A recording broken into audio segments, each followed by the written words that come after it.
Let's return to This Week in America. Here's your host, Rick Bratton. Welcome back, everybody, coast to coast. This Week in America. Marna Book 1 is the highly anticipated children's book from Jason Hauger. The story of David, a lonely-hearted elementary school kid looking for a good friend. Standing up to a bully, he unknowingly discovers a beautiful, magical girl. Her name is Marna, and she has a secret. Beautifully written and illustrated, Marna touches on a number of topics, making this book an important addition to your child's library. And to tell us about the story of Marna, author Jason Hauger, with us on This Week in America. Jason, welcome to the program. It's a pleasure to have you with us. Well, thank you, Rick Bratton. Pleasure to be here and to get a chance to promote my new book. I am looking forward to that, and I want to mention, if you're listening to this and not watching, go to YouTube, look for the video. Jason will have him show some of the T-shirts he's got, and he's very colorfully decorated for our conversation today. And all this will be available publicly. That's a book cover there, and the book will be out soon. We'll mention all of that. The digital version is out now, and then he's got, I think, one more, and he's wearing the cover of the digital. And what are we saying? Yep, there we got that. And now this is a lovely pink T-shirt. Oh, I like that. Yes, in pink. Those are nice. And we'll talk about those as we go through the program, talking about Marna. This is book 1. Jason Hauger, Hauger, is the author and our guest on the program. Let's talk about the characters. First of all, I mentioned David. Didn't want to give away too much about the characters and the plot line, but talk about David and what he's going through, what he's looking for, and what he finds. Yes, David is my main character, and of course, he's the one that discovers Marna at first, and he's going to take a picture of her. And then, of course, the bully comes in, and he's got to rescue the butterfly from the bully. But then when he comes home and releases the butterfly in his mother's garden, he realizes shortly afterwards that is a beautiful girl with butterfly wings, and they're able to fly around and go on all kinds of adventures. And it's just a lovely story of growing up and finding new friends, and later on, I don't want to spoil too much, but later on, he eventually forgives the bully, and they too become friends later on in the story. But you're going to have to find out how and why that happens. The book is Marna Book 1. Now, the digital's available now. So if you go to Amazon, the usual places, you'll find that available. And the hardcover, paperback, the rest of those are all coming out. They'll be out in time for Christmas, right? A great Christmas gift idea. I just got approved for the printing process, and will soon be arriving here. I would estimate at the end of November, early December should be the official release date. That is fantastic. It'll be there for the holidays. In the meantime, you've got the digital version that's available. I mentioned that there's so many themes that Jason brings out in the book. It's an excellent book that can be read by a child to a child. You can talk about it with children because these are really very important topics, areas they're going through right now. Talk about that, Jason. Then we'll talk about the interesting story, how you got from this idea years ago to the finished product now and sitting there doing a TV interview wearing the T-shirt. A lot in between. We'll talk about that. But talk about some of the issues. This really is an entertaining book and deals with topics that young people go through, doesn't it? Oh, yes. I originally wrote it because I wanted to bring awareness to the Marna butterfly. Sadly, they're an endangered species, but they could use our help. And one ways of helping them is making sure that you allow milkweed to grow in your yard and try not cutting them down, because that is the only thing that their caterpillars can feed off of, and that's part of their life cycle. And then second of all, and this is very important, not to spray your yards full of poisons and insecticides, because these will make the butterfly ill and possibly kill them off. And we're trying to protect them as much as possible. You got a lot of farm fields that'll spray poisons. You got a lot of commercial places. And then if the residential is spraying, then she has nowhere to go. So at least we could do our part to set up these wonderful and lovely monarch butterfly way stations. And you can also look up online on how to get these set up. There's also a lot of local places that might be able to help you set up your home yard and garden and stuff. And luckily this year I've seen so many monarch butterflies. I've seen so many in just this Good. past year than I have in decades. So that's good that they're kind of making a comeback, but still they need our help. Yeah, you drive by and you see so many people that are spraying, and you just hope they're doing it the right way, because not only monarchs, but so many other animals will have problems, and you can kill them off very easily just by spraying. And think it over before you do the spraying, and keep in mind the monarchs and others, and the harm that can come from doing that. Where did this begin for you, this love, and I will call it a love, it certainly sounds that way, of monarch butterflies? Where did this start? Well, it started early when I was a kid, and I saw them in the yard, and they were my mom's favorite butterfly. And she'd tell me how they would fly all the way down to Mexico and then come back. And then during my first grade year, there was a creative writing project, and I decided to write a little story. So as I'm writing my story and I read it out to the class, all my girl classmates, they loved the story so much, they started drawing the pictures of Marna. And then by the end of my story, they were out handing me tons and tons of papers. Like, here you go, here you go. Yes. And I was like, wow. And I wish I could, but that's almost 40 years ago. So that's, it would have been nice to have them, but realistically, stuff doesn't make it that long. But I always kept the story close to my heart. And then one day, we'd go out to a family dive trip in the beautiful island of Bonaire. And I want to say that's 50 miles north of Venezuela. Don't quote me, but it's north of Venezuela, and it's in that nice tropical area. And on this resort, it's a diving resort. There was tons of monarch butterflies just flying freely, and then hummingbirds and all kinds of beautiful flowers. And that's when I decided to write Marna. It just came to me and started flowing on the pages, and then just got my little journal, and I just started writing bit by bit, and then it just started coming together. And then when I came home, I had a test reader of mine and read it to her, and oh my God, she loved the story. Absolutely loved it.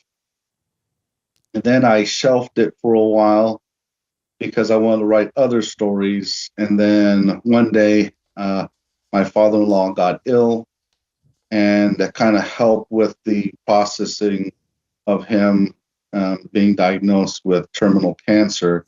I decided to write the sequel, and that was kind of my therapy. Sometimes writing is really good therapy. It helps you out when you have tough times. You're able to get out those emotions and those feelings on page. And then, unfortunately, he passed away before I could finish the first act. However, I was reading it to my test reader part by part, and she just loved the story. And then by the time I was done with the story and I read her the ending of the sequel, she loved it so much. She said, "This should be a movie." And I was like, "Oh, well, thank you. Thank you for believing in me." And then it dawned on me, you know what? If this is really good story and this is just a sequel, maybe I should go on my way to publish the first book. And here we are. It's amazing. It started sort of in the first grade, sort of on the shelf there for a while, then came back as you're on the diving trip and you see the monarchs. And Jason just told the story of today, and suddenly he's got this this popular concept for a book. People are loving the story, loving the character of Marna. Information, we'll give you that with the Christmas gift ideas, the T-shirts, and of course the books as well. And you can find the digital version, Marna, on Amazon, the usual places now. Talk about the audiobook, because you have an audiobook version of this as well. I do. I'm glad that you brought that up. That's going to be on Audible. It's on there, available right now.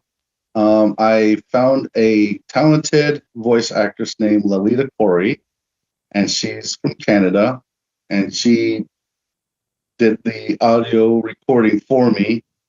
And it took some time, but it was worth it in the end. And there's times where she catches me off guard, and I'm the one who wrote the book, got me to cry a little bit.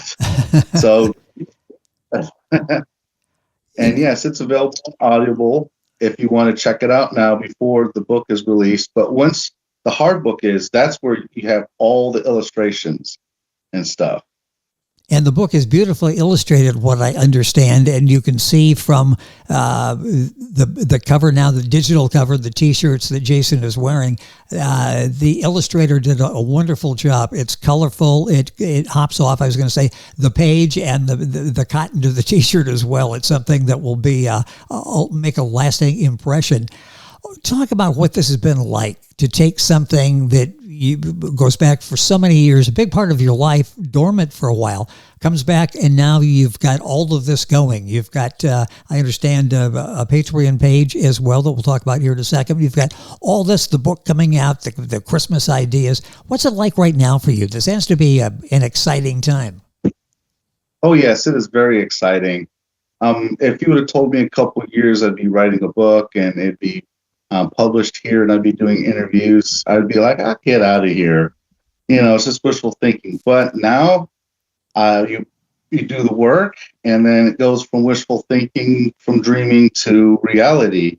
Sometimes you just got to believe in yourself, believe in your own talents, and be willing to make the sacrifices to make your dreams come true, I guess. You sort of had the foundation laid in the first grade with this original story that everybody liked.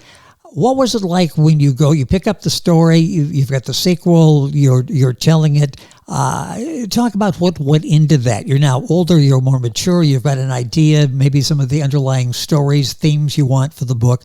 What was it like? Did you have a hard, fast outline when you started off writing Marna this time, or was it something that just sort of evolved as you brought the character to life? I would say it kind of evolved as I brought the character to life. I think that'd be the best way to describe it. In the second book, since it's already copyrighted, I can actually tell what the title's going to be. It's going to be called Kissed by a Mantis. And this is kind of a story arc with character Gavin, the bully. And this is kind of his way of growing from being that jerk bully to the hero that he was meant to be. And then, of course, there's all new characters that are going to be in there. And, of course, you're going to have some cameos with Marna and David and other characters that will be from the other story, but I can't give away too much from the first story either. Yes. But it's going to be really good. The sequel is actually much longer than the original, so I'm going to split it up into 3 parts. So it's its own standalone trilogy. Ooh, I like that. I was just going to say, with Marna and all the possibilities, this could go on for a while. Then you've already got a trilogy lined up with all of this. It's sort of limitless what Marna can go through and teaching lessons. And how important was that when you were putting this character together to not only make it entertaining so that kids would, young adults would read this, young children would read this and want it and share it with people, but there's a message there as well. You're not hitting them over the head with the message, but it's there. It's in the entertainment value that you have of the product. How important is that to you to entertain and to inform, educate a little bit? Oh, yeah, it's real important to inform and educate and then give these good stories with nice values and morals. Tell me a little bit about the marketing aspect of this. You now with this book is out there. It's ready to go. It's ready to be printed. It'll be out in time for the holidays. The digital is out there. You've got the audio version as well. What's it like when you shift gears from the creative person that came up with the idea, wrote the story? Now you got to be a marketing person out there and trying to figure out how to get the story out there so people can read it. What's this been like doing the marketing part of it? Well, I like to stress this is one of the most important parts besides writing and getting the book out there. Is some people, they will just write the story and then they'll just put one post, and then they'll expect it to somehow catch on. Yes. However, you got to go out there and you got to talk to other people, and you got to show them products and items. And then, like for my example, I've been going to conventions and stuff and handing out bookmarks, free bookmarks that got QR codes, Oh, even yes. going and talking to the celebrity guests that are on the table, and then talking to them about your book. And who knows, you might talk to the right person at the right time, and then you get enough buzz, and all of a sudden you're just lifting off. And maybe you get a movie deal out of that. That was the original. This needs to be a movie. Have you thought about that? Given any thought to doing this, a series, a video series?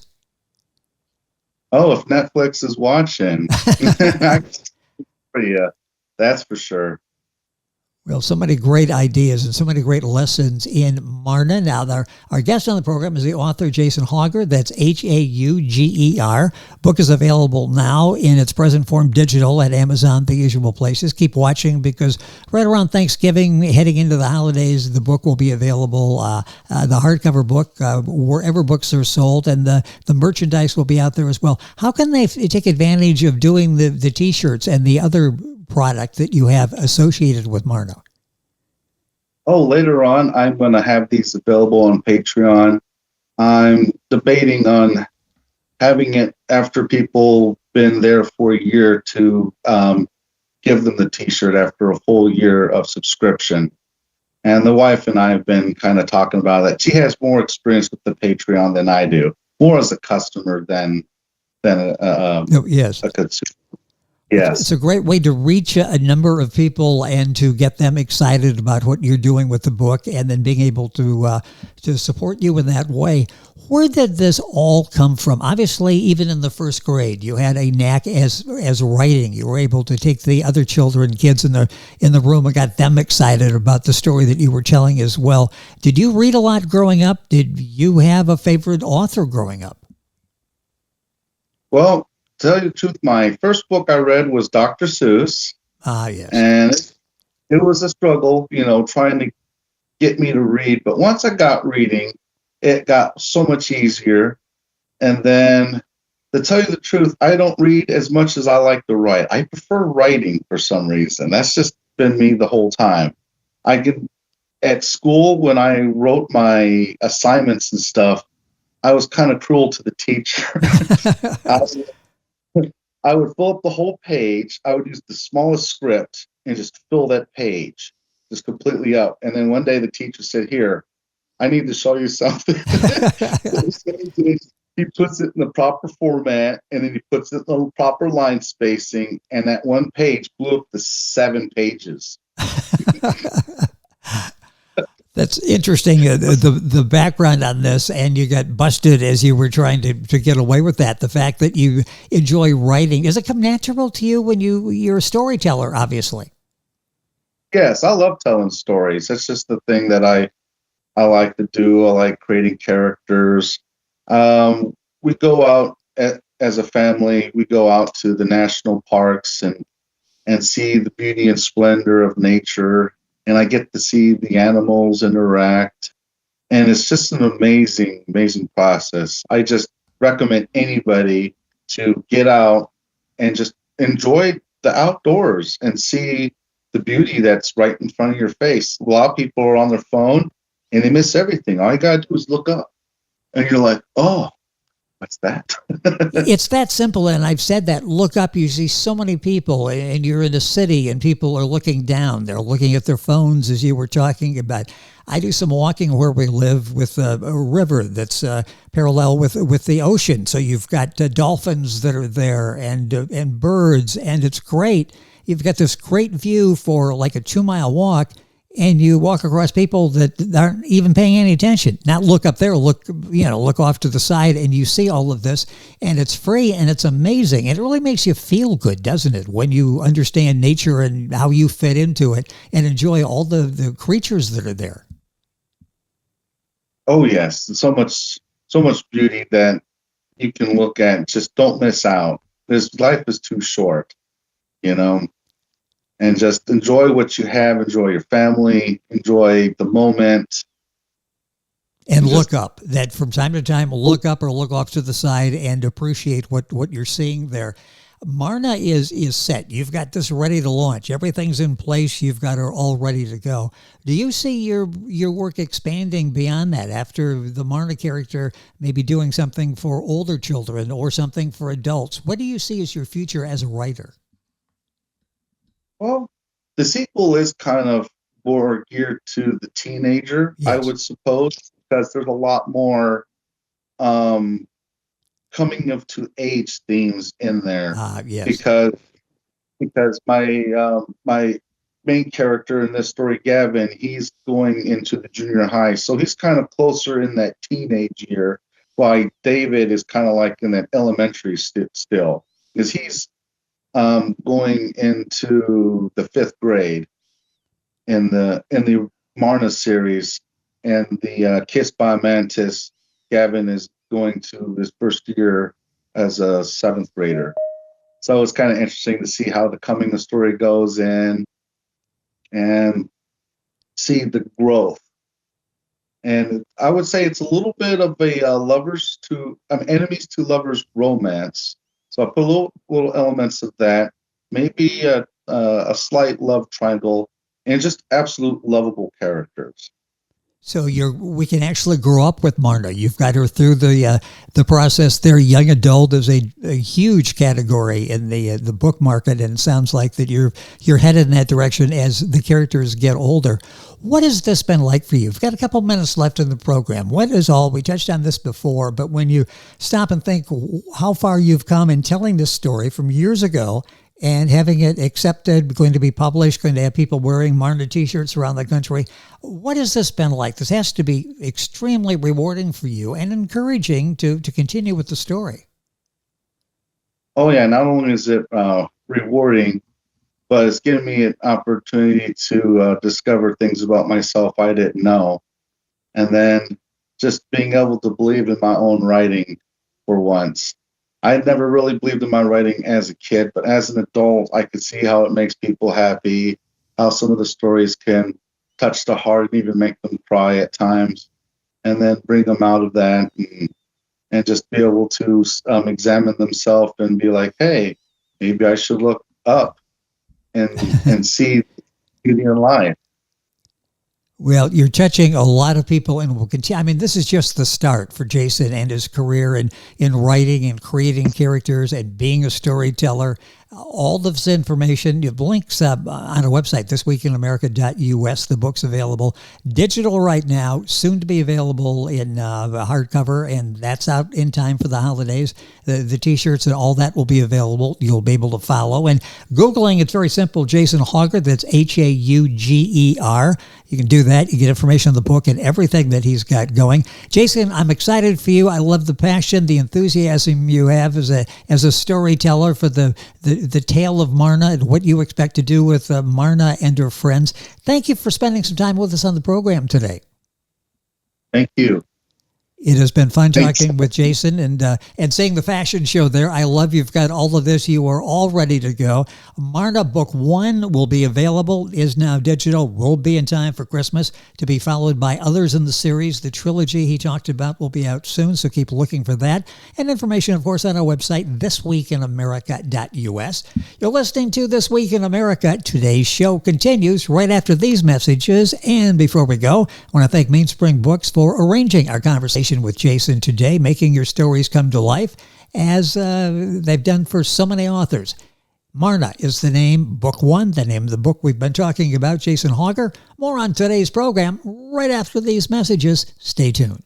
This Week in America is online. You can visit our website, thisweekinamerica.us. Scott Pinkerton, associate producer of This Week in America. Jay Anderson, segment producer. Ben Watson, webmaster. Otto Bechet, director of engineering and TV production. This Week in America produced and is a trademark of Blue Funk Broadcasting, LLC. For information on all of our guests and to listen to this week's show, our website again at thisweekinamerica.us. And I'm Sean Bratton, executive producer of This Week in America.